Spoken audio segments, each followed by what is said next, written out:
Morning, Agent at Engine Carbon Clean. We're here this morning in Kendrew Barracks looking at an Audi A3 that we came to look at about 3 weeks ago with a block DPF. Now, on the day when we looked at it, there was an issue with the turbo actuator and that needed replacing basically.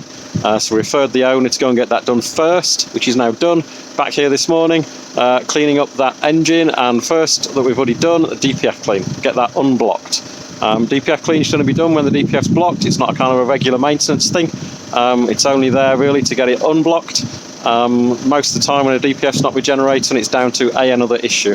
Glow plugs, thermostat, EGR, temperature sensor, pressure sensor, short journeys, low fuel levels, basically lots and lots of reasons why it won't regenerate. Anyway, this one was down to a faulty actuator on the turbo.